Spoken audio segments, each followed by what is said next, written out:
Pues damos comienzo el pequeño libro de Malaquías. Pequeño, pero con mucha chicha, como se dice. Es un libro una profecía que está escrita más o menos algo más de 400 años antes de Cristo, se cree. Y Malaquías viene de Malaquí, que significa mi mensajero o mi ángel. No se está seguro si realmente era el nombre del profeta o era un título. Y comienza diciendo, profecía de la palabra de Yahvé, de Jehová, contra Israel. Muchas veces vemos en la Escritura que Dios juzga las naciones, pero frecuentemente los juicios los comienza con su propio pueblo. Y esto es perfectamente natural. Es más fácil que yo corrija primero a un hijo mío que no a un hijo de un vecino. Ahora, si un hijo de un vecino ya se pasa con las trastadas y me afectan, te digo que algo le digo, por lo menos. Pero yo empiezo corrigiendo en mi propia casa. El Señor comienza juzgando a sus propios hijos, a su propio pueblo. Y esto no es algo que veamos solamente en el Antiguo Testamento. Aunque no me voy a meter en muchos detalles, pero hay paralelismo entre cómo comienza Malaquías y cómo comienza Apocalipsis.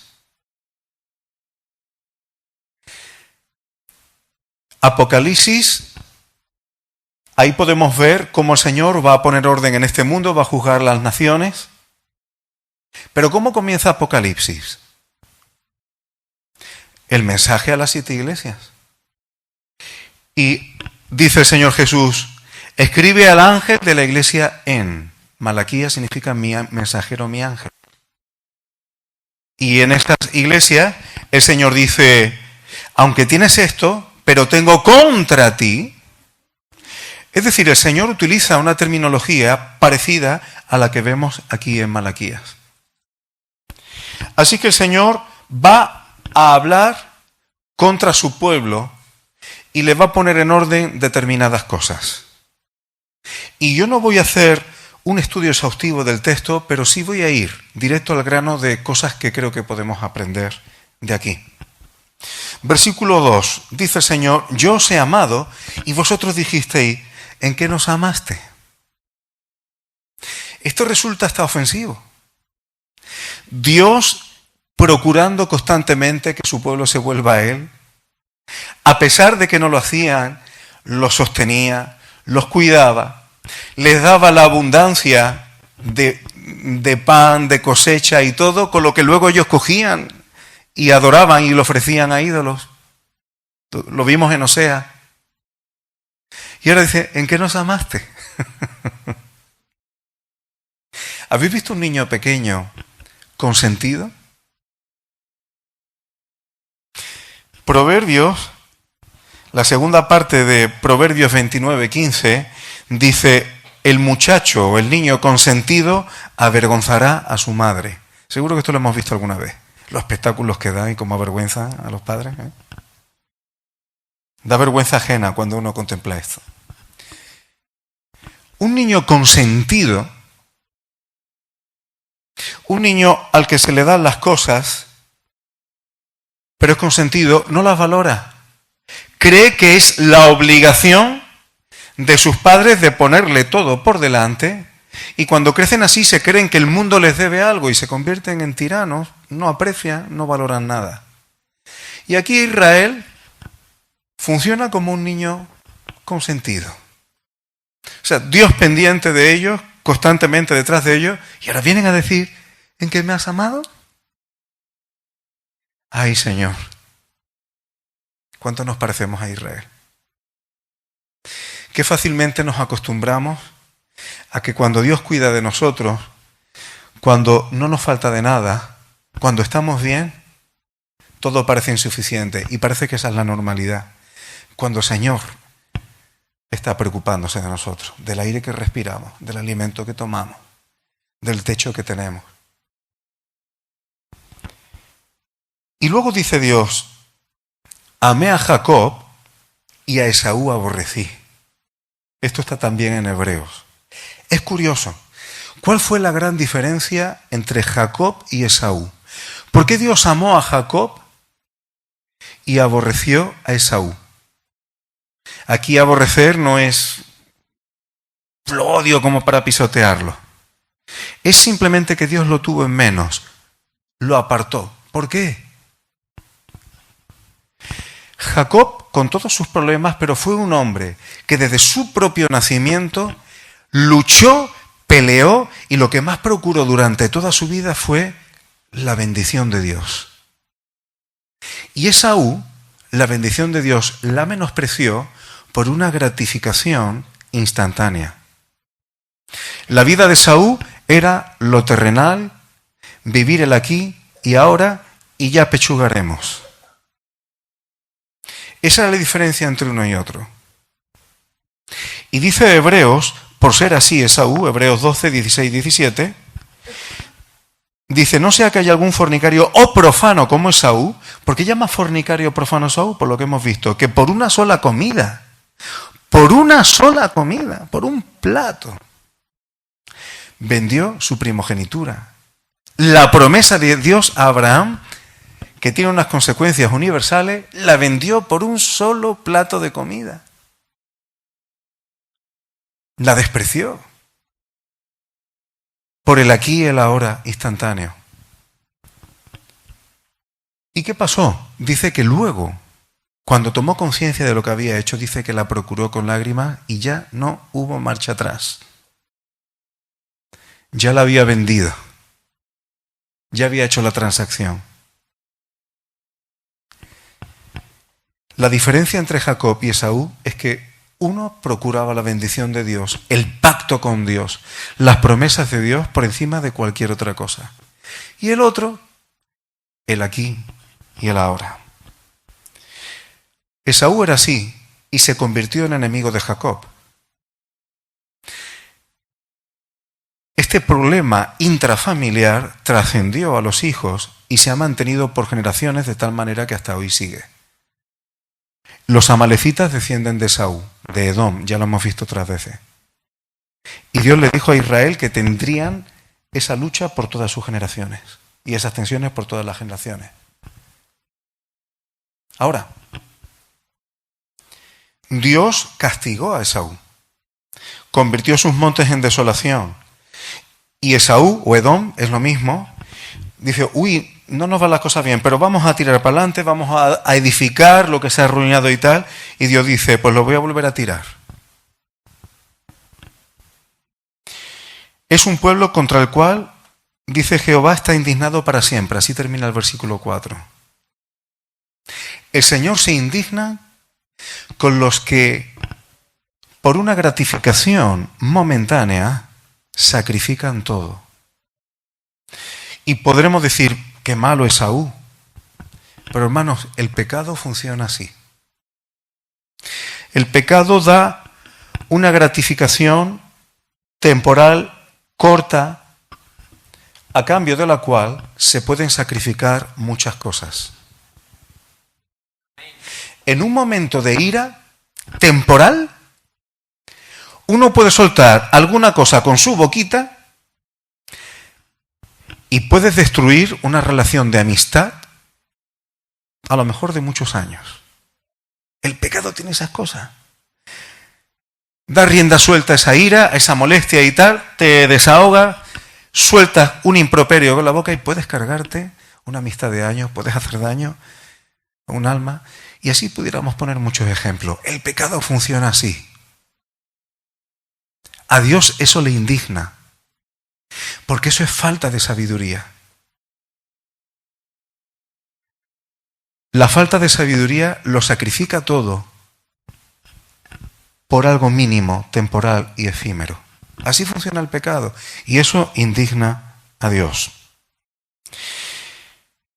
Dice el versículo 5, vuestros ojos lo verán y diréis, sea Jehová engrandecido más allá de los límites de Israel. Edom estaba fuera de los límites de Israel y Dios toma carta en el asunto. Dios es el juez de toda la tierra. El juicio comienza por la casa, pero Dios es el juez de toda la tierra. Ahora, más adelante tenemos el versículo que Paco nos ha adelantado. Ahora Dios ya se centra en Israel. Y dice, el hijo honra al padre, el siervo a su señor. Si yo soy padre, ¿dónde está mi honra? No estaba siendo honrado por sus hijos. Y si soy el Señor, ¿dónde está mi temor? Si yo soy el Señor, si os dais cuenta, una cosa y otra deja bastante claro que Dios está por encima. Si Dios es nuestro Padre, nuestro Creador, el que nos creó, el que nos formó, le debemos honra. Si Dios es el Señor, el que gobierna, el que tiene todo en su mano, le debemos temor. ¿Dónde está el colegueo con Dios? No hay colegueo.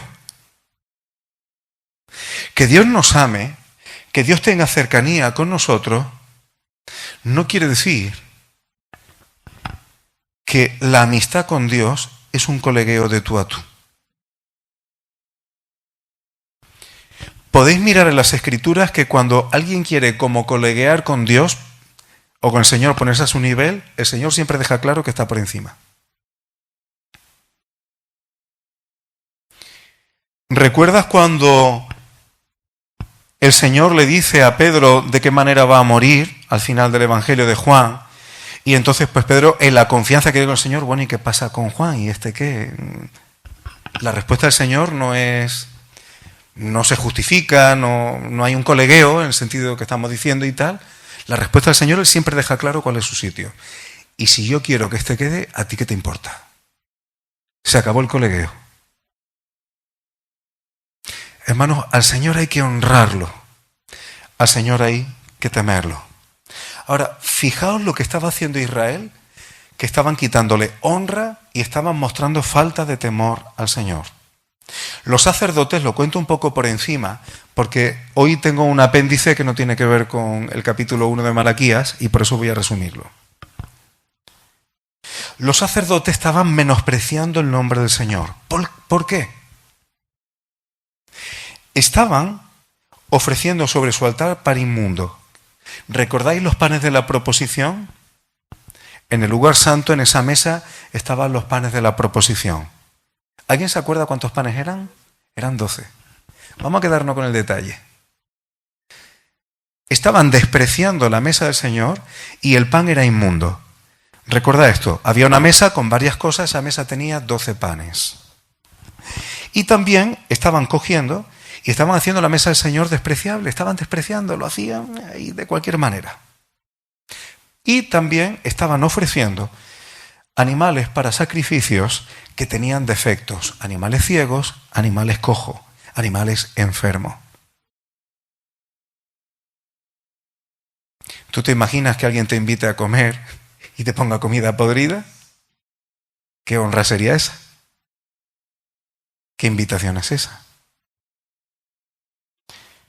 Y dice el Señor, anda, atrévete a un gobernante, a tu príncipe, al rey, a un presidente, anda, hazle un regalo y llévale un animal ciego, llévale un cojo, hazle un regalo de esta manera, a ver qué te va a decir. ¿Y no es el Señor más que cualquier gobernante?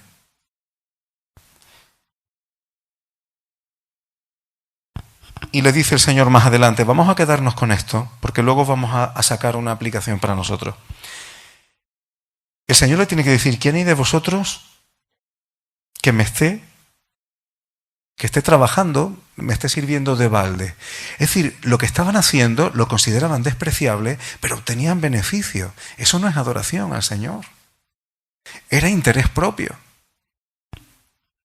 Y el Señor les tiene que decir, no tengo complacencia en vosotros. Por cierto, el Señor solamente tiene complacencia en uno. Este es mi Hijo amado en quien tengo complacencia, a él oíd. En el pueblo haciendo estas cosas no tenían complacencia. Por eso nosotros solamente podemos encontrar complacencia delante del Padre cuando andamos en Cristo. Cuando, incluso si yo trato de llevar mi vida religiosa según a mí me parece, a trancas y barrancas en mi carne, eso no complace a Dios, eso no adora a Dios. Solamente adoro a Dios, le honro y le temo cuando ando en Cristo, porque la única persona de la que el Padre ha dicho públicamente que se complace de verdad es el Señor Jesucristo. Esa es la plomada. Si queremos agradar al Padre, ahí tenemos que estar. No hay otra. Y el Señor dice que no, que eso no es lo que a Él le complace. Hay un detalle, y esto se lo apunto a Juan para tema de oración. Ya está tomando nota. ¿Qué es lo que dice el Señor cuando las cosas están así? El versículo 9 dice, orad por el favor de Dios para que tenga piedad de nosotros. Que oremos al Señor que tenga misericordia de nosotros. Porque a lo mejor sin darnos cuenta podemos considerar la mesa del Señor despreciable o podemos estar ofreciendo animales ciegos o cojos o enfermos. Esto queda grabado, alguno dirá, Efraín dice que hay que sacrificar animales. No, no estoy diciendo eso.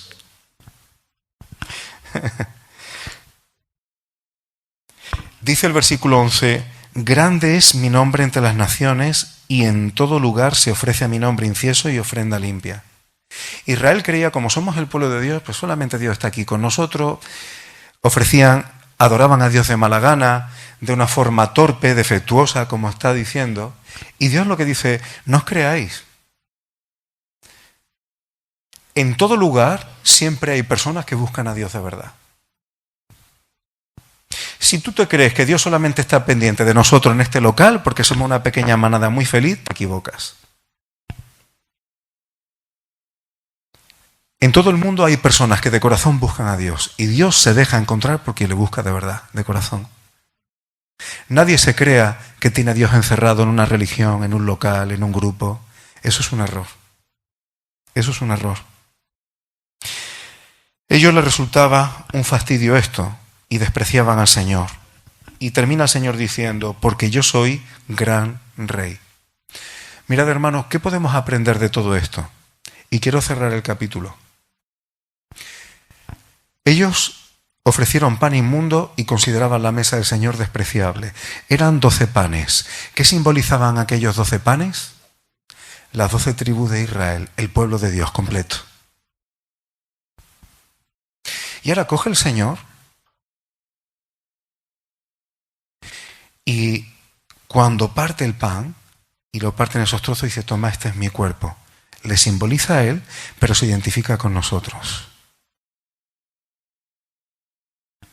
Somos muchos el cuerpo de Cristo y el Señor se identifica realmente con nosotros, con los hijos de Dios.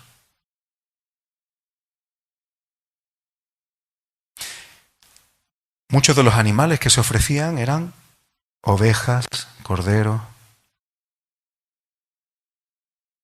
No estés pensando en animales en sacrificio.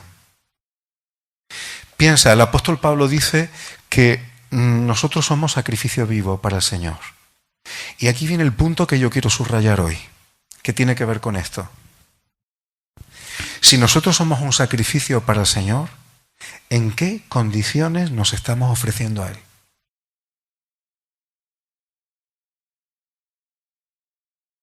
Si yo no cuido mi santidad, si yo no cuido mi vida, si yo no cuido mi corazón, Proverbios 4:23, sobre toda cosa guardada, guarda tu corazón porque de él mana la vida. Si yo tengo un corazón sucio, si no trabajo mi vida espiritual delante del Señor, pero me reúno o cuando hablo digo si el Señor quiere y lo menciono de boquilla y todo eso, no estoy quitándole honra al Señor y teniendo falta de temor porque me estoy presentando a Él en condiciones deplorables.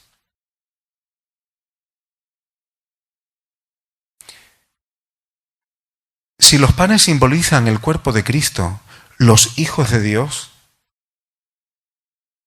mucho cuidado cuando consideramos la mesa del Señor inmunda. Mucho cuidado cuando despreciamos a hermanos que son parte del cuerpo de Cristo.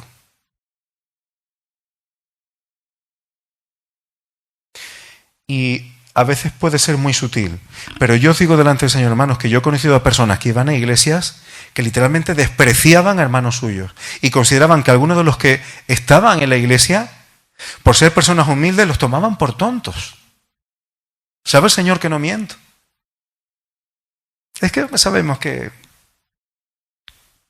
no tiene luces. Y estoy diciendo palabras textuales.